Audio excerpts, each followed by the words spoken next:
आपने जो product choose किया वो बहुत ज्यादा कंपटीशन वाला था। गुजराती मारवाड़ी में बोलते हैं गद्दी गरम तो 1000 दिन करना पड़ता है। मर्सिडीज से उतरेंगे, पीछे 4 बॉडीगार्ड है, एक चॉपर से उतर रहे हैं, लड़कियां बैठी है, आदमी को लग रहा भाई यही लाइफ है। अगर आपको टाटा जैसा इंस्टीट्यूशन खड़ा करना है तो आपको 100 सालों का सोचना पड़ेगा। ये लड़की मेरे को बोलती है साथ में मिलके करते हैं। उसके यहाँ पे पापा को फोन किया और रोने लगी। क्या कर सकते हैं जिससे लोग बीमारी ना पड़े? मेरे बाल गिर रहे हैं 25 में। बोलते दाल में से प्रोटीन मिल जाता है। भाई 100 ग्राम दाल में ना 20 ग्राम प्रोटीन होता है, वो पूरा घर खाता है। ये कंपनी जो कुछ समय पहले ओरिजिनल लग रही थी, अभी जैसे पता चला चाइना की कॉपी है, एकदम से रेवेन्यू भी नीचे, प्रॉफिट भी नीचे। मतलब बैंक में कितने पैसे पड़े हैं अभी? तो देखा तो 50,000 रुपए भी नहीं थे। ठीक है, मैं बोला ये क्या हुआ? मतलब अभी तो कल रात को हमने 100 करोड़ की बात करी। तो 100 करोड़ की बात है तो 2-5 तो होने चाहिए थे। आपके खाने से तो आपको सब कुछ मिल जाता है ना। आपको लगता है आपके घर के खाने में सब कुछ मिल रहा है, मेरा घर का खाना बेस्ट है। घर के खाने में घुस जाएंगे तो नया पॉडकास्ट हो जाएगा। We are India's leading clean and plant based nutrition and wellness brand. बहुत बढ़िया, बहुत बढ़िया सर।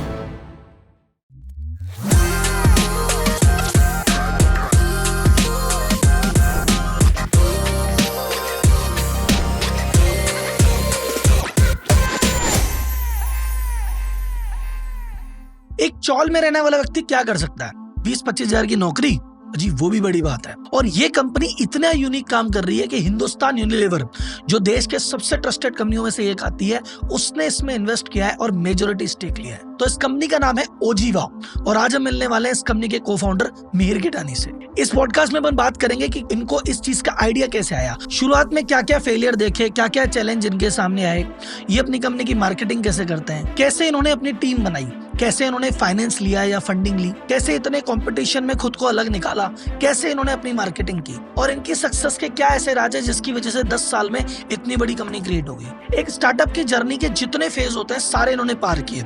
इंडिया में स्टार्टअप चालू करना बड़ी बात इन्होंने किया, उस पे चालू स्टार्टअप में कोई प्रॉब्लम हो जाती है, फिर बिजनेस मॉडल बदलना पड़ता है, वो इन्होंने बदला।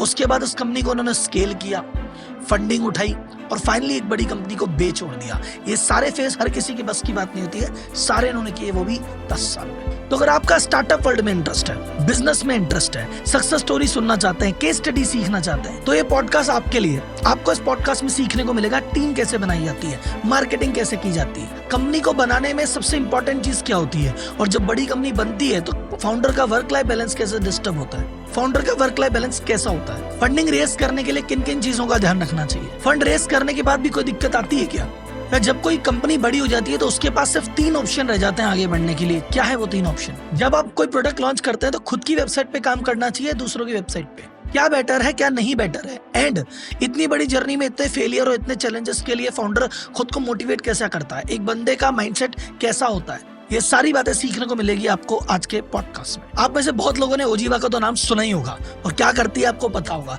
पर जिसको नहीं पता है उसे बता दूं। तो अगर आपको अपनी हेल्थ, फिटनेस, हेयर, स्किन या कोई भी हेल्थ रिलेटेड प्रॉब्लम हो, आपको जानना है यार कैसे हुई, इसका क्या सॉल्यूशन हो सकता है, इसके बारे में जानना है तो आप इस कंपनी की वेबसाइट पे जाके चेक कर सकते हैं। आपकी प्रॉब्लम के सॉल्यूशन के लिए क्या प्रोडक्ट है आपको वहां मिलेगा, प्लस उस प्रोडक्ट में क्या इंग्रेडिएंट डाला है वो भी आपको क्लियरली मेंशन होगा, और कंपनी का विजन, मिशन, ये सारी चीज आपको मिल जाएगी। तो आप जाके इस वेबसाइट को अभी चेकआउट कर सकते हैं, इसका लिंक डिस्क्रिप्शन में है। मुझे पता आपकी एक्साइटमेंट एकदम पीक पे है, तो आपको इंतजार नहीं कराते, सीधे चलते हैं पॉडकास्ट में। तो वेलकम मिहिर भाई, स्वागत है आपका आज के पॉडकास्ट में। थैंक यू सो मच, मुझे मौका दिया मेरी बात रखने के लिए, और आपसे रूबरू मिलके बहुत अच्छा लग रहा है। मिहिर भाई, आपकी स्टोरी इतनी ज्यादा इंटरेस्टिंग है कि मतलब ये मान लो कि मैं खुद को रोक नहीं सका, और ये पॉडकास्ट सुनने वाले हर व्यक्ति को कह रहा हूँ भैया एक एक लाइन, एक एक वर्ड, एक एक बात ध्यान से सुनना, को अपनी सी लगने लग जाएगी। तो सबसे पहले सर, आप बहुत सारे लोग आपको जानते हैं, जो नहीं जानते हैं मैं थोड़े से ब्रीफ के साथ, आपने जो सेक्टर चूज किया उसमें बहुत ज्यादा कॉम्पिटिशन है, HUL जैसे ब्रांड के साथ जुड़ जाना, ये बहुत सारे अचीवमेंट है। तो एक एक करके ब्रेक डाउन करूंगा किसमें कैसे गए। तो पहले अपन सबसे पहले है ना स्टार्टिंग से, मतलब शुरुआत में आज से बात करते हैं, फिर फ्लैशबैक में जाते हैं। तो आज की रेट में अभी अपनी कंपनी का टर्नओवर क्या है या वैल्यूएशन क्या है, अपन उस पर बात करते हैं। वैल्यूएशन में मैं जाता नहीं हूँ, बिकॉज वो सब वैनिटी मेट्रिक है। पैसा सेकेंडरी है सर। बहुत बढ़िया सर, क्योंकि देखो जो पैसा सेकेंडरी रखता है वही कुछ कंज्यूमर के लिए कर पाता है, जो पैसे पे फोकस उतना नहीं कर पाता। अच्छा, बहुत सारे लोग जो नहीं जानते ओजीवा के बारे में, 10 मिलियन कंज्यूमर को आपने क्या प्रोवाइड करा है? What is your company does, one line में या अपन एक सो सेंटेंस में बात वी करें? Are India's leading clean and plant based nutrition and wellness brand. तो हम डिफरेंट जो हेल्थ सेगमेंट्स हैं उसमें हमारे प्रोडक्ट्स हैं, जैसे कि हेयर न्यूट्रिशन है, स्किन न्यूट्रिशन है। We are the pioneers in this. जो प्लांट बेस्ड न्यूट्रिशन है, हम पायनियर्स। हम 2016 में जब हमने ओजीवा लॉन्च किया, आफ्टर 3 साल की तपस्या, 3 साल हम फेल हुए, बहुत सारी चीज़ें हमने की, उसके बारे में बात करेंगे। बट उसके बाद जब हमने ओजीवा लॉन्च किया तो we were the pioneers in plant based nutrition. और जो clean plant based scientific nutrition होता है, जो एक्चुअली काम करता है, क्लिनिकली रिसर्च जो चीज़ें होती है, ये हम सब कुछ इन हाउस करते हैं और लोगों की हेल्थ बेटर करने की कोशिश करते हैं। वुमेन्स हेल्थ में हमारा बहुत बड़ा रोल है। हमारे प्रोडक्ट्स लाखों महिलाएं लेती है इंडिया में, और उनको खुश देखकर, उनकी जो जैसे पीरियड्स के प्रॉब्लम्स हैं या जो भी मेंस्ट्रुअल प्रॉब्लम्स है, फर्टिलिटी के प्रॉब्लम है, ये सारे सॉल्व जब होते हुए देखते हैं तो हमें लगता है कि जीवन सफल है। चलो बहुत बढ़िया। एक आपने बात कही कि प्लांट बेस्ड जो आप न्यूट्रिशन देते हैं, तो प्लांट बेस्ड न्यूट्रिशन क्या होता है ऑडियंस के लिए एक बार क्लियर, और ये इसके अल्टर, जैसे आपने इस फील्ड में पायनियर है, तो जो प्लांट बेस्ड न्यूट्रिशन नहीं होता तो उसका अल्टरनेट क्या है, लोग जनरली क्या काम में लेते हैं? तो प्लांट बेस्ड न्यूट्रिशन में ये होता है कि हम जितनी भी चीज़ें हमारे प्रोडक्ट में डालते हैं वो प्लांट के एक्सट्रैक्ट से हम निकालते हैं। ओके। जो जैसे आयुर्वेदा बेस्ड जो होती है उसको हम मॉडर्न साइंस का एक नया लेयर देते हैं। आयुर्वेदा में बहुत सारी चीज़ें अच्छी बताई गई है। इंडिया में 25,000 से भी ज़्यादा मेडिसिनल हर्ब्स हैं, बट अब वो किसी आयुर्वेदिक टेक्स्ट में लिखी हुई है, किसी एक मात्रा में लिखी हुई है। हम उस तक जाते हैं, खेती उसकी कराते हैं, वहां से लेके जाके उसके जो मॉलिक्यूल्स होते हैं ओके। उस पे स्टडी करके वो डिफरेंट हेल्थ कंडीशंस में कैसे यूज कर सकते हैं, हम वो काम करते हैं। तो यहाँ से हम प्लांट बेस्ड जो एक्सट्रैक्ट्स यूज करते हैं हमारे सारे प्रोडक्ट्स में, जो थेराप्यूटिक बेनिफिट देती है, तो हमारे सारे प्रोडक्ट ऐसे काम करते हैं। और इसके अलावा बाजार में क्या अल्टरनेटिव है? बाकी ड्रग्स हैं, जो केमिकल बेस्ड हैं चीजें, तो वो साइड इफेक्ट होते हैं उसके। तो हमारे पास यही होता है कि we have a motto that we want to give drug like efficacy but without any side effect. तो लोग, जैसे आयुर्वेदा बहुत लोग विश्वास करते हैं, कुछ लोग बोलते हैं कि काम नहीं करता, तो हम आते हैं बीच के लेयर में कि हम उस पे बहुत सारा क्लिनिकल रिसर्च करते हैं, ह्यूमन क्लिनिकल स्टडीज करते हैं, फिर प्रोडक्ट को लॉन्च करते हैं और बताते हैं कि देखो ये ऐसे काम करता है। तो प्रूवन रिजल्ट्स के साथ हम काम करते हैं। तो बेसिकली मतलब जो बाजार में न्यूट्रिशन वगैरह आते हैं केमिकल बेस्ड है, दवाइयाँ हैं, देखा जाए तो फार्मा प्रोडक्ट टाइप हो गया, और अपन कहते हैं कि यार दवाइयों के साइड इफेक्ट होते हैं, किसी पे सूट करता है किसी पे नहीं करता, तो प्लांट बेस्ड आयुर्वेदिक जो हमारा देश का कल्चर है उसके अकॉर्डिंग चीज बनाते हैं, प्रोवाइड करते हैं। और इससे हम बहुत सारे फार्मर्स को भी सपोर्ट करते हैं। तो हमारा एक किसान विकास प्रोग्राम भी है। तो हम कितने फार्मर जुड़े हुए हैं आपसे? तो हमारा मिशन है कि 2030 तक हम 10,000 फार्मर्स तक हम इसको लेके जाएं। अभी हम कुछ करीब 100 फार्मर की जो लाइफ है उसमें इम्पैक्ट क्रिएट कर रहे हैं। बहुत बढ़िया। तो सर ये इंटरेस्टिंग चीज़ है, आपको आइडिया कैसे आया? क्योंकि एक यूथ वाले, देखो यहाँ पे अगर एक सर बैठे होते थोड़े सीनियर, वो आयुर्वेद की बात करते तो लोग रिलेट कर पाते, भाई यूथ बंदा, यंग बंदा आयुर्वेद की बात कर रहा है, कहाँ से एकदम से आइडिया है ओजीवा का? या ओजीवा से पहले भी कुछ था, या ओजीवा is your first brain child? इसके लिए हमें 2016 में ओजीवा आया, लेकिन 2013 में जाना पड़ेगा जब हमने ये कंपनी शुरू की। बेसिकली आरती जो मेरी को फाउंडर और मेरी वाइफ भी अभी, उन्होंने ये कंपनी शुरू की थी। एंड ये 2013 में ऑनलाइन फिटनेस कंसल्टेशन से हमने इसको शुरू किया था। नाम था dumbbell.com। ओके। तो आरती अपनी आईआईटी से पढ़ी हुई थी और वो INSEAD जाके वापस आई। उसने जिंदगी ना मिलेगी दोबारा देखा, और दूसरे दिन रेजिग्नेशन था कि मेरे को भाई इंडिया जाके एक्चुअली जो मेरा पैशन है, जो कि प्रिवेंटिव हेल्थ केयर है, क्योंकि उसकी जो फैमिली है वो हेल्थ केयर बैकग्राउंड से आती है। तो उसने ना बचपन से देखा था कि उसकी मम्मी पंजाब हेल्थ केयर में काम करती थी और रात रात को भी पेशेंट्स के वहाँ जाते थे। तो ये जो छोटी थी 4 साल की 5 साल की बच्ची, ये पूछती थी अपनी मम्मी को कि ऐसा क्यों होता है कि ये लोग बीमार पड़ते हैं, ऐसा क्यों, क्या कर सकते हैं जिससे लोग बीमारी ना पड़े।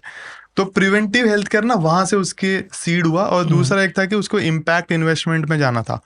तो भाई कोई भी चीज़ करो तो उसका इम्पैक्ट होना चाहिए। तो ये दोनों का मर्जर हेल्थ में बहुत अच्छे से हो रहा था, तो उसने सोचा कि आप आके मैं इंडिया में ऑनलाइन कंसल्टेशन करूंगी।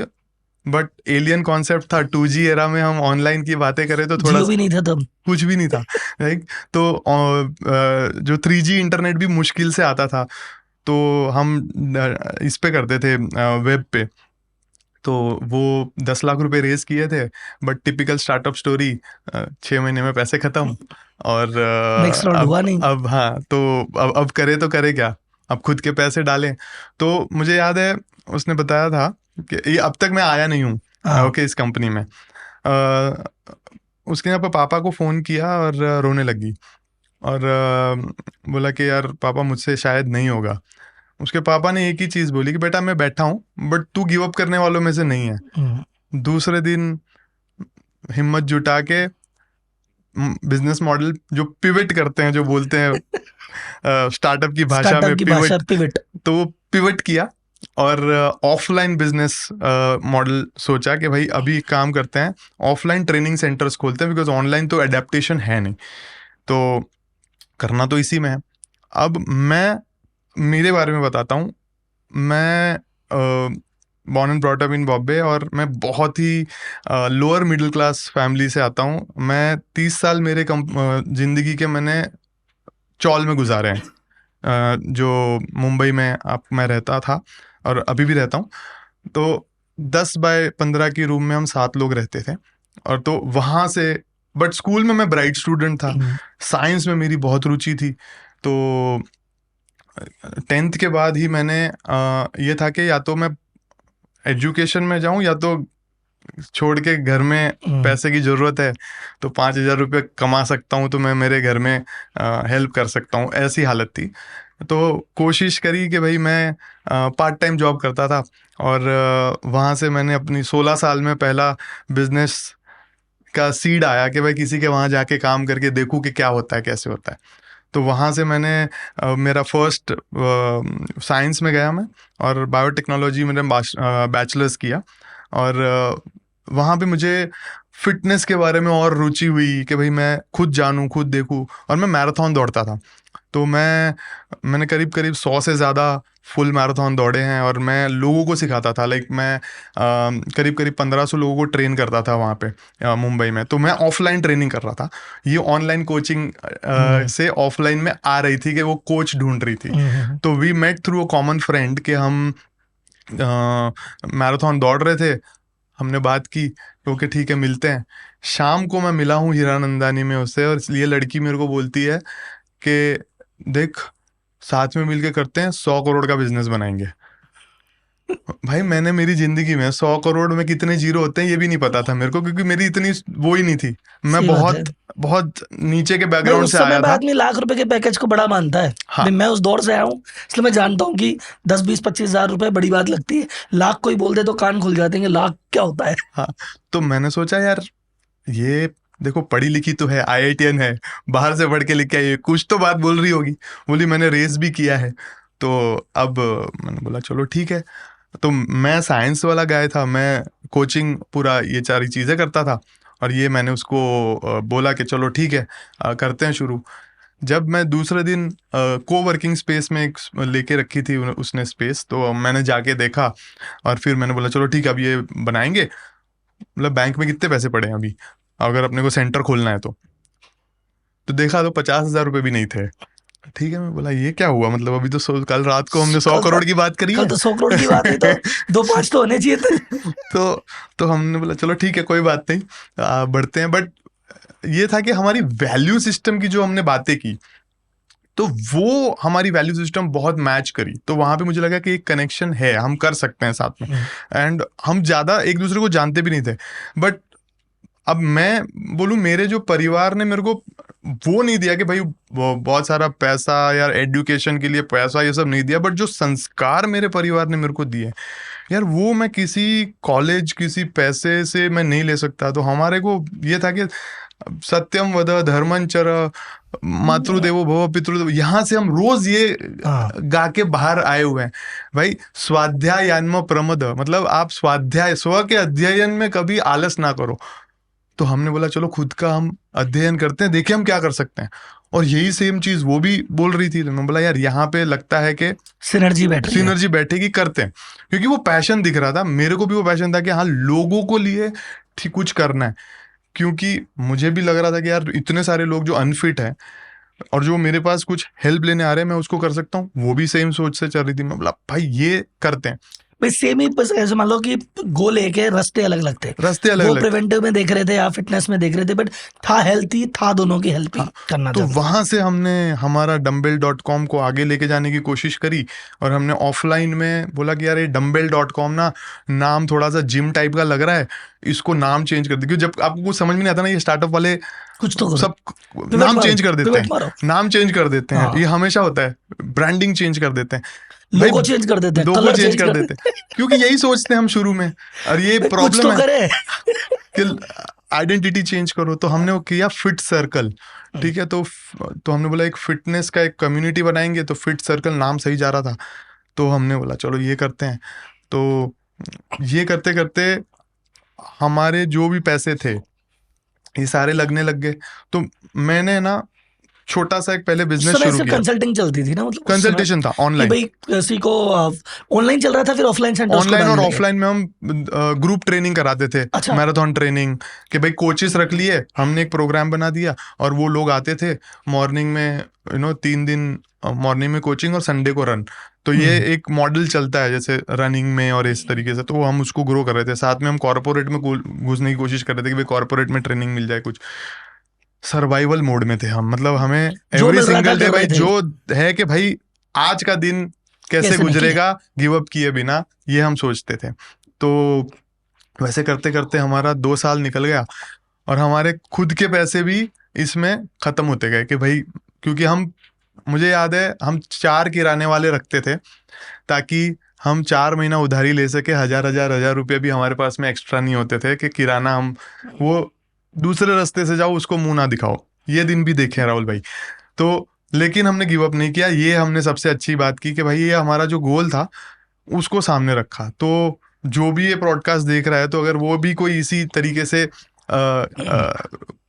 अगर गुजर रहा है तो प्लीज मैं बोलूंगा कि यार गिव अप मत करो, हिम्मत मत हारो, लगे रहो और अपने में चीजें चेंज करो। और कंज्यूमर को क्या चाहिए, तो हमने ये देखा कि कंज्यूमर को क्या चाहिए। तो जब हम वो वाला मॉडल कर रहे थे ना, वहां पे हमें चीजें समझ में आई कि एक बंदा जो मेरे से 200 रुपया महीना के लिए बार्गेन कर रहा है, मैं बोल रहा हूँ 1000 रुपया महीना मेरा ये है सर्विस है, मैं बोल रहा हूँ ग्रुप ट्रेनिंग कराऊंगा मैं 12 सेशन के। इतना सस्ता होने के बावजूद भी मेरे को 800 में ग्रुप ट्रेनिंग के लिए नेगोशिएट कर रहा है। और वही बंदा मैराथन जाके गोवा में दौड़ रहा है, 15,000 के नाइकी के जूते पहन रहा है, बट सर्विसेज की राहुल भाई वैल्यू उस टाइम पे हमें लगा कि नहीं है कि। और ऊपर से फिटनेस की सर्विसेज जो आपको हेल्थ इज वेल्थ बोलते हैं, लेकिन मानते हेल्थ के लिए वेल्थ लगाते नहीं है, राइट। तो हेल्थ ही तो वेल्थ, इसमें काहे की वेल्थ लगा दी। तो वहां पे हमें लगा कि यार ये थोड़ा सा सही नहीं जा रहा। तो हमें लगा कि यार इसको स्केल नहीं कर पाएंगे। तो हमने बोला यार एक काम करते हैं, ये जो फिट सर्कल की ऐप है ना, इसको फ्री कर देते हैं। और उस टाइम पे जियो जस्ट आ रहा था 15 में। तो हमने जैसे ही फ्री कर दी ऐप, और उस ऐप पे लोगों को कंसल्टेशन हम देते थे, फ्री की कंसल्टेशन। उस टाइम पे ना हमारे पास बिल्कुल पैसे नहीं होते थे, तो हम इंटर्न्स हायर करते थे। तो न्यूट्रिशनिस्ट भी हम इंटर्न हायर करते थे। मैं खुद बैठ के कंसल्टेशन करता था, सिंस मैं उस बारे में पढ़ा हूँ, तो मैं थोड़ा सा क्वालिफाइड था, तो मैं सारे प्लान्स बनाता था, ये सब चीज़ें देता था। तो लोगों को ये चीज़ अच्छी लगने लगी, फ्री में देने लग गए। 5 लाख डाउनलोड आए, हमसे हैंडल नहीं हो रहा था। बट जो डेटा आया राहुल भाई, वो आई ओपनिंग था। वहां से हमें समझ में आया कि एक्चुअली हर कोहोर्ट में क्या प्रॉब्लम है, कंज्यूमर क्या चाह रहा है, कंज्यूमर क्या गलती कर रहा है, कहाँ उसका गैप है। वहां पे हमने देखा कि वुमन जो 70% आई हमारे प्लेटफॉर्म पे, वो डेफिशिएंसी की वजह से उनको सारे लाइफस्टाइल डिजीजेस हैं।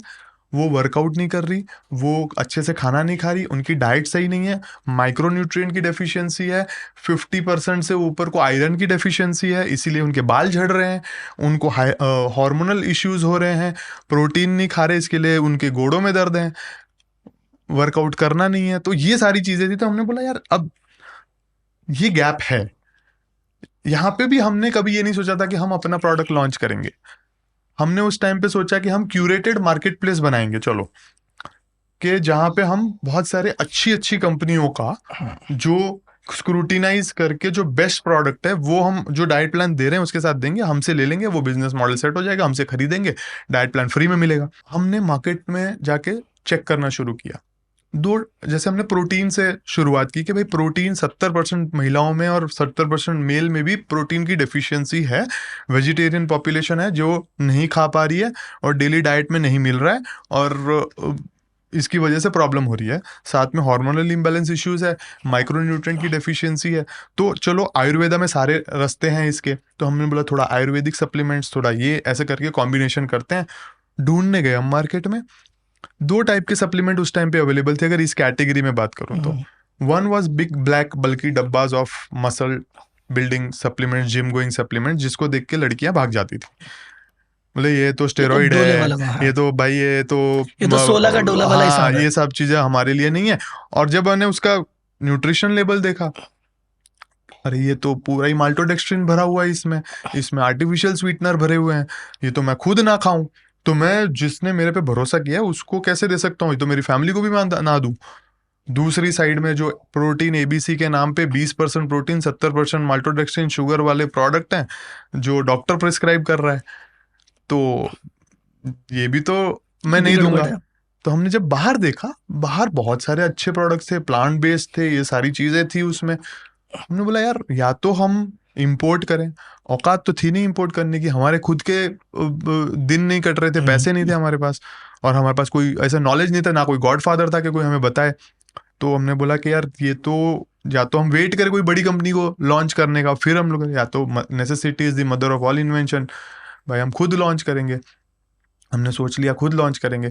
अब जब देखा तो पैसा तो था नहीं हमारे पास, फिर से वही कहानी 2 साल पहले वाली कि पैसे जीरो है। अच्छा, मैं कहानी पे आता हूँ। फिट सर्किल ही चल रहा है अभी भी। भी फिट सर्कल चल रहा है। फिट सर्किल ही है। तो हमने पहले ऑनलाइन कंसल्टेशन किए, ऑफलाइन किए, फ्री ऐप डाउनलोड किया, डेटा है, हमने कहा इनको देना पड़ेगा, चीजें बाजार में मिल नहीं रही है, फिट सर्किल चल रहा है अभी। ठीक है। Good. अब फिट सर्कल हम जाके, हम 3 साल हो चुके थे हमारे, हम वुमन एंटरप्रेन्योर है, चलो यार लोन लेने की कोशिश करते हैं। लास्ट मतलब हो गया, हारा हुआ जुगारी ना डबल दाव लगाता है ना, हमने बोला लास्ट दाव लगा के देखते हैं चलो। राहुल भाई 8 महीने गुजर गए, 38 बैंक्स ने रिजेक्ट किया, हर किसी के पास जाते हैं तो CGTMSE में एक बंदा भी मुझे लोन देने को कोलेटरल फ्री रेडी नहीं था। जो डेटा लेके जाए भाई, डेटा वेटा नहीं। हमने बोला चलो VCs के पास जाते हैं, एंजल्स के पास जाते हैं, कोई हमें खड़ा नहीं कर रहा। 8 महीने उस टाइम पे ना, मुझे याद है मेरे पास में ना एक पुरानी गाड़ी थी, वो 2 लाख रुपए मैंने ना मॉर्गेज रख के 2 लाख रुपए लास्ट मेरे बचे थे। गोल्ड वोल्ड सब चला गया था घर से, मतलब लिटरली बैंकरप्सी के मोड पे आ गए थे हम कि भाई ये लास्ट है। तो भाई बोले कि आप प्रॉपर्टी के पेपर लेके आओ, गोल्ड लेके आओ, भाई कुछ नहीं है हमारे पास। हमारे पास हिम्मत है और हमारे पास ये डेटा है और हमारे पास थोड़ी सी हमारी जो पढ़ाई लिखाई की है उसकी क्रेडिबिलिटी है। तो उस टाइम पे ना मेरे पास में बजट होता था 50 रुपया पेट्रोल का। मेरे पास एक पुरानी स्कूटी हुआ करती थी, तो मैं और आरती ना स्कूटी लेके निकल जाते थे कि आज का दिन चलो कितनी बैंक से ना सुन के आते हैं। तो हम गए IIT पवई, या IIT थी, तो हमने बोला चलो IIT में कुछ जुगाड़ लगा दे, नाम वाम से चल जाए कुछ। तो उन्होंने बोला कि एक काम करो बेटा, आप थाने चले जाओ। तो थाने वहाँ से 50-60 किलोमीटर दूर है मेरे वहाँ से। तो हमने बोला यार देखो 50 रुपए का पेट्रोल है, पहुंच जाएंगे, देख लेंगे, नहीं पेट्रोल खत्म, गाड़ी रोक के ट्रेन वेन पकड़ के आ जाएंगे बिना टिकट के। तो ये लिटरली ये सोच के गए थे राहुल भाई। वहां पे हम जाके बैठे, वहां पे ना उस टाइम पे ओला उबर ये सब को ना लोन देते थे। तो वो लोन देने के लिए जब सब बैठे होते थे, हम थोड़े ऑड लगे उनको। तो बोले ये लोग क्या ओला उबर चलाएंगे, क्या लेने आए हैं ये लोग, बुलाओ इनको। तो मैनेजर ने बुलाया, तो mister Ganesh Tiwari, SBI branch थी, तो उन्होंने बुलाया, हमने सारी बातें बताई कि ये है कि हमें। तो हमने थोड़ा उनको लगा कि हाँ थोड़े जेन्युइन, बोले डिफॉल्ट तो नहीं करोगे? मैं बोला नहीं सर, पूरी जान लगा देंगे, बट सर ये डेटा बोल रहा है कि लोगों को चाहिए, ये हम बहुत बड़ा बनाएंगे इसको। उन्होंने बोला ठीक है, तुम्हारा सीसी अकाउंट खुलेगा। मैंने बोला सर सीसी अकाउंट क्या होता है? सर वो भी नहीं पता था हमें कि सीसी अकाउंट क्या होता है। तो बोले कैश क्रेडिट अकाउंट होगा, आप 25% दोगे और 75% बैंक देगी, आपका डीपी खुलेगा और आपको इस तरीके से आप बिल लेके आओ, बिल के सामने आपका डीपी खोल देंगे। मैंने बोला ठीक है। हमने बोला चलो ठीक है, हम आते हैं एक हफ्ते में। हमने फॉर्मुलेशन सारी हमने सेट कर रखी थी। मैं मेरी कॉलेज जाता था, मेरी जो कनेक्ट्स थे वहाँ से मैं करके कुछ मैन्युफैक्चरर्स के पास, कोई ट्रेड शो में जाके वेंडर्स के पास जाके मैं ना थोड़े थोड़े चीज़ें इंग्रेडिएंट्स लेके आके अपने किचन में बनाता था। ये वहाँ से हमने बोले, ये गए मैन्युफैक्चरर के पास कि भाई आप मेरे को ना 200 डब्बे चाहिए। तो बोले 200 डब्बे थोड़ी बनते हैं, मिनिमम तो 1000 लेने पड़ेंगे। मैं बोला सर 1000 लूँगा 3 महीने बाद, आप 200 बनाओ अभी, ये फॉर्मुलेशन है। बोले पैसा? मतलब पैसा मैं आपको चेक देता हूँ, आप बिल दे दो, मेरा डीपी खुलेगा, मैं आपको दे दूंगा। वहाँ से 200 डब्बे शुरुआत की। प्रोटीन एंड हर्ब्स जो हमारा आज बेस्ट सेलिंग प्रोडक्ट है, प्रोटीन एंड हर्ब्स मैन और वुमन, वो हमने लॉन्च किया। ओजीवा हमने लॉन्च किया 2016 में सर। तो ये 2 लाख रुपए की डीपी से शुरुआत की और हमारा सारा चीज़ तब तक लग चुका था। यहाँ से शुरुआत हुई हमारी, और हम उन्हीं लोगों को बेचते थे जिन्होंने हमसे फ्री में कंसल्टेशन लिए थे। तो क्योंकि हमारे पास वो डेटाबेस था कि अच्छा कौन बंदा है, उनसे हम रोज बात करते थे। तो कंज्यूमर के नजदीक रहना कितना जरूरी है सर, ये बहुत इंपॉर्टेंट बात है। आप वैनिटी मेट्रिक इधर उधर सब जगह घूमोगे, लेकिन जो बंदा अपनी जेब से अपना हार्ड अर्न मनी आपको देने वाला है, उसका प्रॉब्लम को जड़ तक समझना और उसको उसका सोल्यूशन देना अगर आपने सीख लिया सर, तो आपका पहला विन वहां पे है।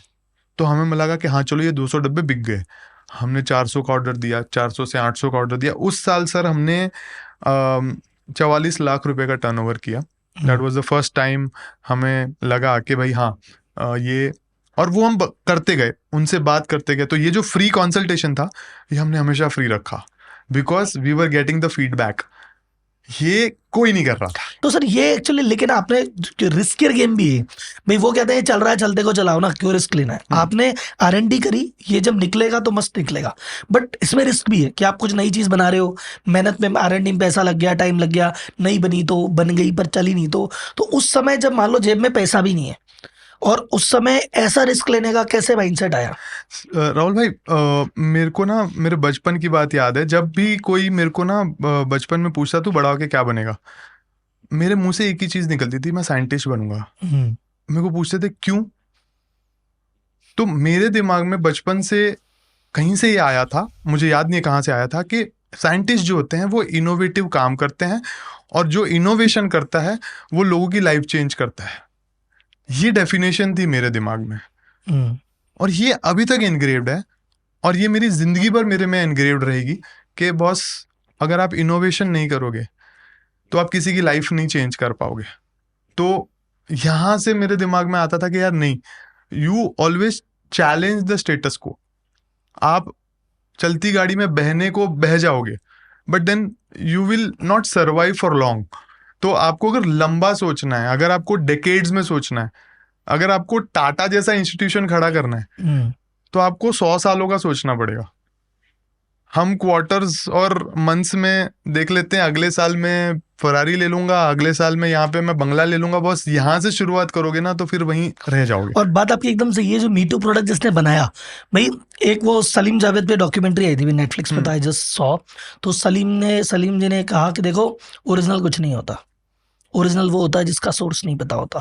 तो ये कंपनी जो कुछ समय पहले ओरिजिनल लग रही थी, अभी जैसे पता चला चाइना की कॉपी है, एकदम से रेवेन्यू भी नीचे, प्रॉफिट भी नीचे, मोस्ट इंपॉर्टेंट रेपुटेशन भी नीचे चली गई। और आपको हमेशा सामने वाले खतरा रहता है कि मेरा प्रोडक्ट तो मीटू है, अगर किसी को पता चल गया कि चाइना में वहां से मिलता है तो दूसरा लाके 500 रुपए कम में बेच देगा।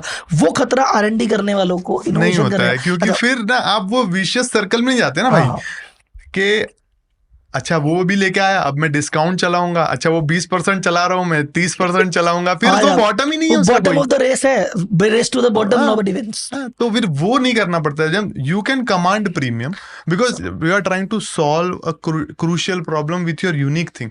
तो यूनिकनेस जो बोलते हैं ना, यूएसपी, भाई यूएसपी अगर आर&डी होगी ना, और R&D से ही गेम बनता है। और मैं इसमें, चलो मैं ज्यादा नहीं बोलता, ऑडियंस कमेंट कर देगी कि आप जो इंडिया का सबसे प्रॉफिटेबल स्टार्टअप है जोहो, जीरोधा भी आ जाता है, जीरोधा जोहा प्लस माइनस चलते रहते हैं। जोहो में जो श्रीधर वेम्बू जी हैं, उन्होंने अपनी सीईओ की पोस्ट छोड़ दी, और मैं उन्होंने कहा R&D में मैं जाऊंगा, R&D करूंगा। तो बोले R&D is most important, he went to तो दैट। वो फ्यूचर है ना। अब आते हैं सर दूसरे वाले पार्ट पे, यस, कि आपकी सेल 44 लाख, फिर 1.5 crore and so on. Trajectory याद है आपको? 44 करोड़, यस मेरे को बिल्कुल अगले याद साल है, ये मैं 1.5 कभी करोड़। नहीं भूल सकता बिकॉज ये 1.5 करोड़ से हम गए 4.5 करोड़, ठीक है, 4.5 करोड़ से हम 21 करोड़, ठीक है। यानी ये 3 का पार्ट 3x चल रहा 3x था। चल रहा था। ओके, ठीक है, और फिर तो ये जब मार्केटिंग, ये मोड क्या था आपका? ये सेल अब कहाँ से आ रही थी ये सब पूरी? कुछ ऑनलाइन था, ओके, जो हम आपके ऐप ऐप के के थ्रू थ्रू या उस था, पे गए? और फिर हम हमारी जो वेबसाइट थी जो oziva.in, वहाँ से हम इसको सेल कर रहे थे। तो वहाँ पे भी हम उसको सेल कर रहे थे, और बाद में मार्केट प्लेसेस जैसे अमेजोन है, फ्लिपकार्ट है, नाइका है, ये सब आने लग गए थे 18-19 में, काफ़ी डिसेंट वे में। तो वहाँ पे हम इसको सेल करते थे। तो 50% 60% हमारी खुद की वेबसाइट से आता था, और 30-40-50% का एक रेशियो होता था कि जब कभी यहाँ ज़्यादा हो गया, कभी यहाँ ज़्यादा होगा। बट बेस्ट पार्ट यहाँ पे ये था कि हमारा जो रिटेंशन था वो बहुत सॉलिड था। हम 70% रिटेंशन रेवेन्यू पे बैठे थे। क्या बात। दैट मीन्स कि consumer were loving our products. वो ये नहीं लेके जा रहा तो कुछ और लेके जा रहा, कुछ और नहीं लेके जा रहा कुछ और लेके जा रहा है, बट ब्रांड में रह रहा है। ब्रांड में रह रहा है, वो तो इम्पोर्टेंट है। ये हमारे लिए, तो हमारा मार्केटिंग कॉस्ट कम हो जाता था इसकी वजह से, बिकॉज आपको जो एक्विजिशन करना है तो फिर आपको बहुत पैसा लगता है, और हम डिसेंटली ग्रो कर रहे थे, हम बहुत अच्छा इनोवेशन भी कर रहे थे। तो ये यहाँ से हम ग्रो करते करते हमने 21 करोड़ से हमने करा 72 करोड़ उसके अगले साल। ग्रेट। सर जब 72 करोड़ करा ना, हमने जितने लोगों के पास पैर रगड़े थे, वो सारे लोग हमें कॉल करके बोल रहे थे कि कब मिलना है, कब मिलना है। कुछ कुछ लोग तो हमारे ऑफिस में आके बैठ जाते थे कि भाई फंडिंग ले लो, हाँ फंडिंग फंडिंग ले लो, फंडिंग। तो जब सर पैसा नहीं चाहिए होता है ना, तब सामने से आता है, जब चाहिए होता है तब आपको कोई खड़ा नहीं रखता। तो ये तो जगत का नियम है। और ये सारे ध्यान से सुनना, फंडिंग की तलाश में निकलने वाले लोगों ध्यान से सुन हाँ। लेना। तुम फंडिंग मांगने जाओगे, कुछ नहीं मिलेगा। हाँ। तुम कुछ मत करो, अपने प्रोडक्ट पे ध्यान दो, हाँ। अपने कस्टमर पे ध्यान दो। बस 2-3 साल ये तपस्या कर लेना, ये सब तुम्हारे यहाँ पे आके बैठने लग तो राहुल जाएगा। भाई, हम बोलते 1000 दिन की तपस्या ना, हमारे गुजराती में, गुजराती हूँ और आप मारवाड़ी हो, तो गुजराती मारवाड़ी में बोलते हैं गद्दी गरम तो 1000 दिन करना पड़ता है। हाँ। उसके बिना तो कुछ नहीं होता, सही बात राइट। है। तो ये तो एक कहावत है। तो वो कहावत एक्चुअली 2 बार सही हुई। हमारा पहला एक जो ओजीवा का बर्थ हुआ, वहां पे भी हमने 1000 दिन तपस्या की थी, और जो ये सेकंड ग्रोथ का फेज आया उसमें भी हमने 1000 दिन तपस्या की। तो 2000 दिन की तपस्या थी सर। बिजनेस कैसे बनता है? रिकरिंग रेवेन्यू से, कि अगर मैं आपसे कोई प्रोडक्ट ले रहा हूँ, मैं बिस्किट लेता हूँ पार्ले जी, तो हर महीने लेता हूँ तो रेवेन्यू बन जाएगा। लेकिन ये प्रोडक्ट ऐसा है ना कि मैं जोश में आता हूँ 1 जनवरी को, हाँ। रेजोल्यूशन लेता हूँ, और फिर मैं प्रोडक्ट ले लेता हूँ। हाँ। फिर प्रोडक्ट लेता हूँ, पर वो 2 महीने, 1 महीने का रेजोल्यूशन, 2 महीने का, फिर उसके बाद 6 महीने शांति। तो वो रिकरिंग कहाँ से आता है? लेकिन आपने कहा अगर आप कंसल्टेंट साथ में दे देते हो तो वो इस रिकरिंग का ध्यान रख लेता है, वो फोकस रखता है उस चीज पे। यस। तो और देखो हमारे ये न्यूट्रिएंट्स हैं, हमको रोज चाहिए। आपको डेफिशिएंसी, जैसे 57% ऑफ द वुमेन, ये एनएसएसओ का डेटा है, गवर्नमेंट का डेटा है, 57% of the women in reproductive age in India are anaemic. उनका हीमोग्लोबिन 8 से नीचे है। उनका आयरन कंटेंट है ही नहीं उनकी बॉडी में जितना चाहिए। आयरन कम होगा तो फेरिटिन कम होगा। फेरिटिन होता है जो आपके आयरन को स्टोर करता है, और एक अगर स्टोरेज ही नहीं है, मतलब आपके पास बैंक बैलेंस में पैसा ही नहीं है, तो हमारी बॉडी क्या करती है? बहुत स्मार्ट है हमारी बॉडी। अगर आपकी बॉडी में आयरन की डेफिशिएंसी है तो फेरिटिन डेफिशिएंट हो गया, और तो बोले भाई ये बिग 5 ऑर्गन्स को ना, इसकी जान बचाने के लिए अपने को आयरन जितना चाहिए उतना दो, बाकी जो जितनी चीजें हैं उसको पेरिफेरी काट दो। ठीक है। अब आपके जो बाल झड़ रहे हैं, आपको जो झुर्रियां हो रही है, आपको जो झंझनाहट हो रही है, आपको जो लथार्जिक फील हो रहा है, ठीक है, वो आपका दिल और फेफड़ा और ये सारी चीजें चलने के लिए जो यूज हो जा रहा है, उसके पास कुछ बचता ही नहीं है, इसके पास जाएगा नहीं। इसकी वजह से deficiency is major cause vitamin. हम इतने सन वाले क्लाइमेट में है भाई, डेटा है 60 से 70% लोगों को विटामिन डी की डेफिशिएंसी। अब क्यों है? आपके खाने से तो आपको सब कुछ मिल जाता है ना, आपको लगता है आपके घर के खाने में सब कुछ मिल रहा है, मेरा घर का खाना बेस्ट है, लाखों रील पड़ी हुई है उस पे कुछ जाएंगे तो गड़बड़ है भैया। हाँ, तो भाई एक बार डेटा जाके घर देखो, के खाने में कुछ जाएंगे तो नया पॉडकास्ट हो जाएगा। तो हम बोलना चाह रहे हैं कि भाई देखो, हमारे पास, हम डेटा के साथ बात कर रहे हैं, लाखों लोगों का डेटा है हमारे पास, और ये प्रॉब्लम है। आपको इसको एज अ लाइफस्टाइल चेंजेस करने पड़ेंगे, थोड़ा वर्कआउट करेंगे, ये सारी चीजें। अब metabolic health is big problem. Metabolic health के बारे में कोई बात ही नहीं कर रहा। अब बेसिक हेल्थ में मैं कह रहा हूँ, खांसी जुकाम की बात करते हैं कि भाई खांसी जुकाम हो गई, जो मेडिकल से दवाई लाके खा लो बस, वो ठीक है। और उस बीमारी को बीमारी गिनते हैं, बाकी बीमारी को बीमारी नहीं गिनते। और दूसरा राहुल भाई, ये कंज्यूमर का प्रॉब्लम नहीं है, इसको मार्केट ही ऐसे किया गया है, राइट? आपको ना विटामिन्स, मिनरल्स और जितने भी ये मैक्रो न्यूट्रिएंट्स है, ये आप जब बीमार होते हो ना, तब आपके पास प्रिस्क्रिप्शन के फॉर्म में आते थे। आपको पता भी नहीं था कि आप में उसने मल्टीविटामिन की गोली दे दी है, एक ड्रग है, और बाकी के 20-30% मल्टीविटामिन है, या प्रोबायोटिक है, या आपको प्रोटीन पाउडर दे दिया है। वो that is nutrition, that is not. और आप इलनेस के तौर पे आपको इंट्रोड्यूस हुआ, जैसे ही आप ठीक हुए ना, आप छोड़ देते हो सब चीज। 5 दिन का कोर्स था, ले लिया फ्री। बस ये तो कंटिन्यू रखना है, क्योंकि आपको रेगुलर लाइफ में नहीं मिल रहा। आप खा सकते हो क्या? आप बोलते दाल में से प्रोटीन मिल जाता है भाई, 100 ग्राम दाल में ना 20 ग्राम प्रोटीन होता है, वो पूरा घर खाता है। हाँ। आपको दिन का 60 से 70 ग्राम प्रोटीन, अगर आप वर्कआउट नहीं भी कर रहे हो ना, तो भी चाहिए। कहाँ से लाओगे प्रोटीन? आप फैट लेडन खाना खा रहे हो, आप फुल कार्बोहाइड्रेट रिच खाना खा रहे हो, और फिर आप बोल रहे हो कि मेरे को ये सारे प्रॉब्लम है, और आपको रिटर्न भी नहीं आना। एक्चुअली बॉडी का जो साइंस है ना, वो किसी ने समझा भी नहीं, न किसी ने समझाया, न किसी ने ध्यान दिया। अच्छा, बॉडी अपने आप 30-40 साल तक तो खींच जाती है, फिर बोले 40 के बाद बाल झड़ रहे हैं, तो होता है उम्र के साथ।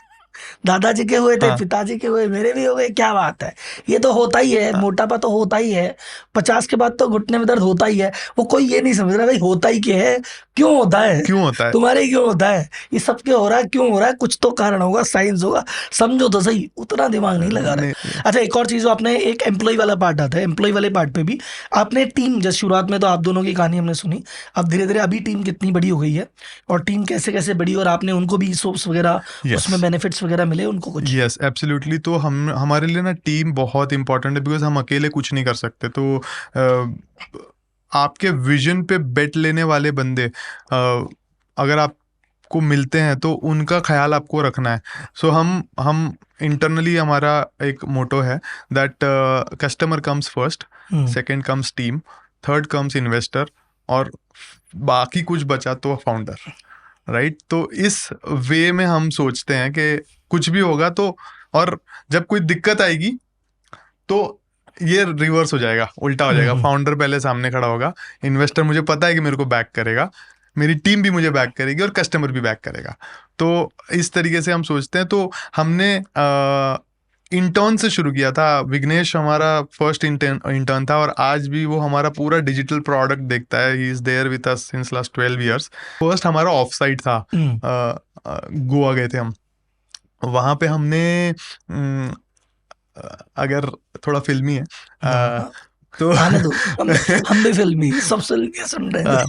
तो आपको अगर पता है गुंडा मूवी, तो गुंडा मूवी एक कल्ट मूवी है, कल्ट, ठीक है, हाँ वो वाला। तो राइमिंग में अपना इंट्रोडक्शन देते थे उसमें सब। हाँ। तो वैसे सबको ना अपना अपना इंट्रोडक्शन देना था। फन मोमेंट्स थे। तो उस टाइम पे ना अचानक से भगवान का करना, और मेरे दिमाग में ये आया, और वो इम्प्रॉम्प्टू था, ऐसे प्लान्ड नहीं था। किसी ने बोला ये करते हैं, चलो अपना अपना इंट्रोडक्शन ऐसे ऐसे दो। तो मेरे मुंह से क्या निकला, मेरा नाम है मिहिर गदानी, मेरे को सबकी लाइफ है बनानी। और ये पता नहीं कहां से निकला। और इन लोगों ने क्या किया, मेरे टीम वालों ने, ये ना मेरी ऑफिस में प्रिंट आउट छाप के लगा दिया, बनाओ लाइफ। तो हमारे लिए टीम इतनी इंपॉर्टेंट है कि, और हम ऐसे नहीं, टीम की वजह से हम है, हमारे विजन पे भरोसा किया और हमने ऑफ कोर्स बहुत लोगों की लाइफ चेंज की, बहुत लोगों को। और देखो हम ना गुजराती में हमको ना बचपन से मेरे को बताया था कि हम ना जॉब गिवर मेंटालिटी से आते हैं, हम जॉब सीकर मेंटालिटी से नहीं आते हैं। तो एंटरप्रेन्योर्स ना, ये एक ऐसी ब्रीड है जो दुनिया बदल सकती है।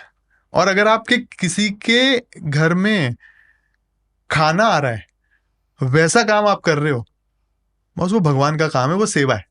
तो एंटरप्रेन्योर ना बहुत लोगों की लाइफ चेंज करता है। और मैं हर किसी को मिलता हूँ ना हमारे ऑफिस में, सबको मोटिवेट करता हूँ कि बॉस तू अपना धंधा 5 साल के बाद चालू करेगा नहीं करेगा, कोई दिक्कत है तो मैं बैठा हूँ।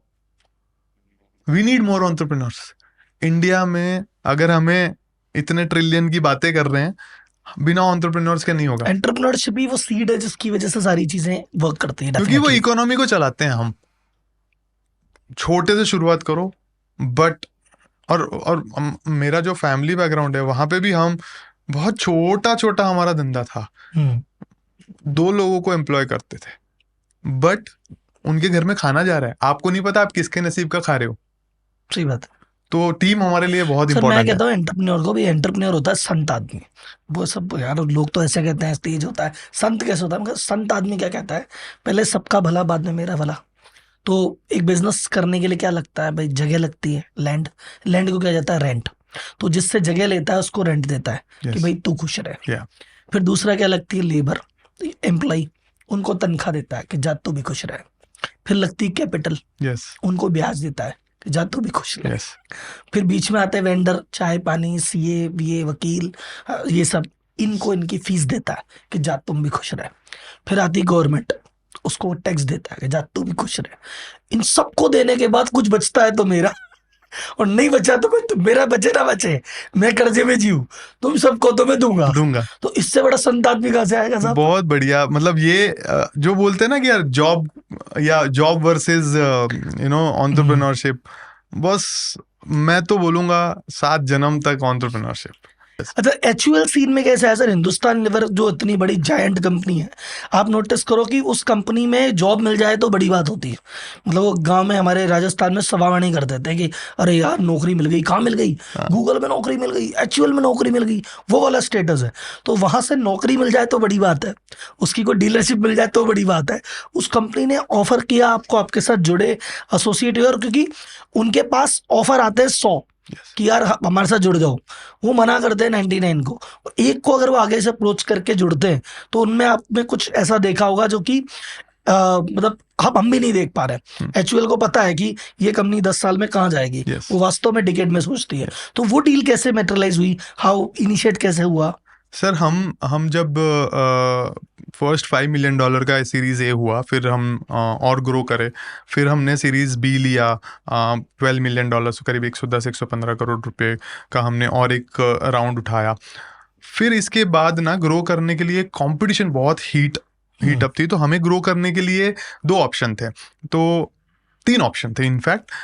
किसी भी इस स्टेज पे जाके 3 ऑप्शन खुल जाते हैं, और याद बोलोगे 3 ही ऑप्शन बचते हैं। बहुत बढ़िया, राइट।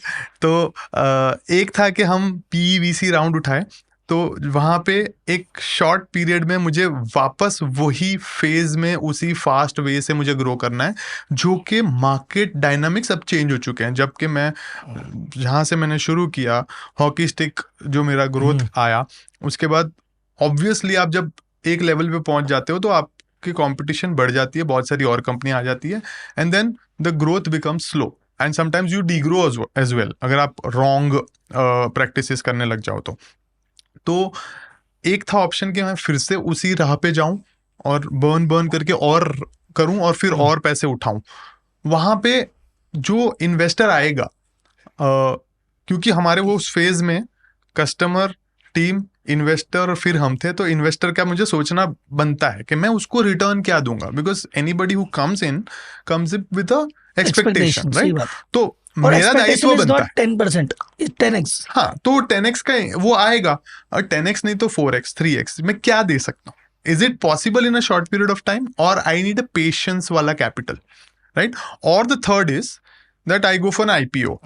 ठीक है, अब IPO was out of the scene because हम इतने छोटे थे, 100 करोड़ पे IPO करना.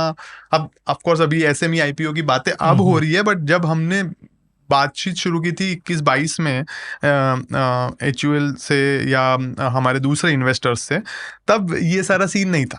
मार्केट डायनामिक्स डिफरेंट थे. उस टाइम पे फंडिंग विंटर भी बोलते थे लोग, चलो. एंड देन ऑफ कोर्स हम संजीव मेहता जो उनके एक्स CEO थे उनसे मिले, रितेश से मिले जो CFO हैं, इन सब से मिले, तो हमें थोड़ा सा और लगा कि हाँ मतलब आगे बढ़ सकते हैं. फिर ऑफ कोर्स फाइनेंस की बात आई कि ये फिर नंबर्स, और फिर ये नंबर्स खुले, और उसके बाद हमने बोला कि देखो नंबर्स जहाँ लास्ट में बात होती है ना, वो डील सबसे अच्छी होती है. हाँ. जहाँ शुरुआत में बात होती है वो डील सबसे खराब होती है. एक तो तपस्या का पहले एक सवाल है जो अभी तक आया नहीं सीन में, ऑडियंस वेट कर रही होगी, मैं पूछ लेता हूँ. आप वो बताओ, आप तो वो फाउंडर को फाउंडर कैसे मिले, वो कहानी तो रही गई. हाँ, तो हम जैसे मिले थ्रू अ कॉमन फ्रेंड, हमने ये शुरू किया था. बिजनेस पार्टनर वाली बातचीत चल रही. हाँ, तो बस देखो, मैं लगता नहीं हूँ, लेकिन मैं 40 साल का हूँ राहुल भाई. तो मुझे फिटनेस पे काम करना पड़ेगा यार. तो हाँ, मेरी बॉडी एज शायद जो एंटी एजिंग बोलते हैं ना, मेरा प्रोडक्ट काम करते हैं. देखो मुझ पे भी काम करता है, लेकिन मैं मेहनत भी करता हूँ. तो ऑलमोस्ट देखो, हम ऐसे अप्स एंड डाउन्स हमने साथ में देखे थे ना, और ये लगा कि यार, और ऑफ कोर्स फैमिली का प्रेशर हमेशा होता है, राइट? इंडियन फैमिलीज है कि भाई बार अब, और पूरा टाइम जैसे हम 18 घंटे हम साथ में हैं, राइट? तो काम ही कर रहे हैं. तो फिर हमने लगा कि यार अभी उम्र भी हो रही है और एक बॉन्डिंग है कि जो हम एक दूसरे को सब कुछ बता चुके हैं, राइट? हमने बोला यार लाइक ये जो मैराथन हमने शुरू की थी, इसको लाइफ लॉन्ग मैराथन में कन्वर्ट ही कर देते हैं. तो हमने फिर फैमिली राजी हुई. ऑफ कोर्स मॉरल वैल्यूज सबसे ज्यादा इंपॉर्टेंट है, राइट? तो वो हमने फिर बोला कि 2020 में जस्ट लॉन्च के बाद. हाँ, ओजीवा का 4 साल हो चुका था, 5वां साल था, और जस्ट हमारा फर्स्ट फंडिंग जो राउंड आया था मैट्रिक्स का $5 million का, तब हमने शादी की थी. ठीक है, चलो अब मोटा मोटे हम एक मुकाम पे पहुंच तो गए. एक फंडिंग हुई, बड़े फंड हाउस ने फंड किया, वी आर एट हियर. तो अब जब इतना स्ट्रगल है कि आप 1,000 रुपए के लिए मोहताज हो रहे हैं, किराने वालों से उधारी हो रही है, बच के चल रहे हैं, अब ऐसे टाइम पे रहने के बाद जब आप एक कंपनी रन करते हैं जिसका 200 करोड़ टर्नओवर, 250 करोड़ टर्नओवर, और एकदम नेटवर्थ बुक्स में दिखती है कि अरे यार आज की डेट में नेटवर्थ 100 करोड़ प्लस ही है, तो जब अकाउंट में वो पैसा दिखता है या पेपर पे वर्थ दिखती है कि यार we are now worth like इतने 100 करोड़ के, 200 करोड़ के, 500 करोड़ के, तो हाउ इज दैट फीलिंग? क्या होता है, क्या महसूस करता है आदमी अंदर से, या लाइफस्टाइल में कोई चेंज आता है? सर, हमारी लाइफस्टाइल में कोई चेंज नहीं आया. हम तो बस थोड़ा सा हमारा मतलब हल्का सा लाइफस्टाइल बेटर हुआ. कुणाल बहल ने ना मेरे को बहुत, हमें मिले थे जब, तब बहुत अच्छी बात की थी कि आपकी नेटवर्थ बढ़ने पे या करने पे आपकी लाइफस्टाइल इतनी मत आप बढ़ा दो, स्टैंडर्ड ऑफ लिविंग, कि अगर वो ना हो तो आपको फैमिली को सफ़र करना पड़े. तो हमें ये बहुत अच्छा लगा कि यार, और हम थोड़े से सादा जीवन ऊंचे विचार वाले लोग हैं, और हमने देखा हुआ है, तो money is the secondary thing, basics cover हो जाते हैं. आज भी हम मतलब, मैं ब्रांडेड कपड़े नहीं पहनता, मतलब नॉर्मल ब्रांड, मतलब वो जो लग्जरी ब्रांड, वो सारी चीजें हमारे को शौक ही नहीं है. 50,000 की शर्ट नहीं पहनते, 2-5,000 की पहन ली बहुत है. हाँ, तो वो और एक लेवल के बाद आप क्या ही खर्चा करोगे यार. सही बात, हमें पता ही नहीं कैसे खर्चा करना है. तो और हमें करना भी नहीं है. हाँ, हमने तो कमाना सीखा है. हाँ. और आगे हमने 2 चीज सीखी, प्रॉब्लम को कैसे सोल्व करें और कमाए कैसे. अब आगे भी उसी पे दिमाग. और हम जुगाड़ू लोग हैं, हम फ्रूगल लोग हैं. हमने हमारे बेसिक्स को जब छोड़ दिया, अगर तो हमने बीच में देखा था हमारे बेसिक्स जब हिले तो हमारी हालत खराब हुई.